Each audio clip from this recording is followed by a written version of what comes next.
ગીર સોમનાથ જિલ્લા કલેક્ટર દ્વારા eco sensitive ઝોનમાં ચાલતી ગેરકાયદેસર પ્રવૃત્તિ ઉપર તવાઈ બોલાવવામાં આવી, ત્યારે ગીર ગઢડાના વડિયાવાડા ગામે દરોડા પાડી ગેરકાયદેસર અનધિકૃત રીતે સંગ્રહ કરાયેલ બ્લેક ટ્રેપ ખનીજને ઝડપી પાડ્યું। સ્થળ પર દરોડા દરમિયાન ગેરકાયદેસર રીતે 11,456 મેટ્રિક ટન બ્લેક ટ્રેપ ખનીજનો જથ્થો તથા વિવિધ પ્લાન્ટ મશીનરો સહિત 51,96,441નો જથ્થો સીઝ કરવામાં આવ્યો। ગીર સોમનાથ જિલ્લા કલેક્ટર દ્વારા મોટી કાર્યવાહી કરવામાં આવી।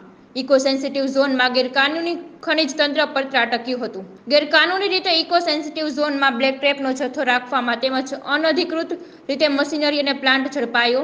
51 લાખની કિંમતનું ખનીજ સીઝ કરવામાં આવ્યું અને આગળની કાર્યવાહી હાથ ધરવામાં આવી। છેલ્લા કેટલાય સમયથી ગેરકાયદેસર જથ્થો ગેરકાનૂની રીતે સ્ટોપ કરવો તેમજ બહાર વહેંચી દેવાની ફરિયાદના આધારે ઉના ડે કલેક્ટર દ્વારા રેડ પાડવામાં આવી હતી, જેમાં જમીન માલિક અને ગેરકાનૂની જથ્થાનો સ્ટોક કરવા કેબી બારડ ને તુષાર પંડ્યા સામે ઘણા લાંબા સમયથી આ લોકો દ્વારા આ રીતની પ્રવૃત્તિ કરવામાં આવી હતી। ગીર સોમનાથ જિલ્લાના ગીર ગઢડા તાલુકામાં આવેલ વડવિયારા ગામ કે જે ઇકો સેન્સિટિવ ઝોનમાં આવેલું છે, તેના સર્વે નંબર 237 પૈકી માં એક જે ગેરકાયદેસર રીતે બ્લેક ટ્રેપ સંગ્રહિત થવાની માહિતી મળતા મારી સૂચના અનુસાર અમારા નિવાસી કલેક્ટર, એસડીએમ, મામલતદાર ગીર ગઢડા, ખાણ ખનીજ વિભાગ દ્વારા સંયુક્ત રીતે તપાસણી કરવામાં આવેલ।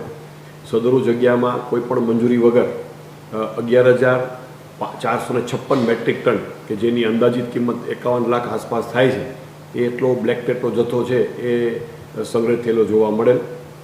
આ જથ્થો છે એ નિયમાનુસાર સીઝ કરવામાં આવેલ છે અને એની આગળની જે ક્રોસ ચેકિંગની ને બધી કાર્યવાહી છે એ પણ મારી સૂચનાથી હાથ ધરવામાં આવેલ છે। ઇકો સેન્સિટિવ ઝોનમાં જે આવી કોઈ પ્રવૃત્તિને મંજૂરી આપવામાં આવતી જ નથી। જ્યાં કુદરતી સંપત્તિ ધરાવતો આ જિલ્લો છે, અહીંયા જે આખા એશિયાનું જે નજરાણું કહેવાય એવા સિંહનો વસવાટ છે, તો એને કોઈ નુકસાન ના પહોંચે અને આપણા જિલ્લાની કોઈ છબી ખરાબ ના થાય એ માટે આવી પ્રવૃત્તિથી દૂર રહેવાની પણ એક અપીલ કરવામાં આવે છે અને આવી કોઈ પણ બાબત જો ધ્યાનમાં આવશે તો એને કડક હાથે ડામી દેવામાં આવશે।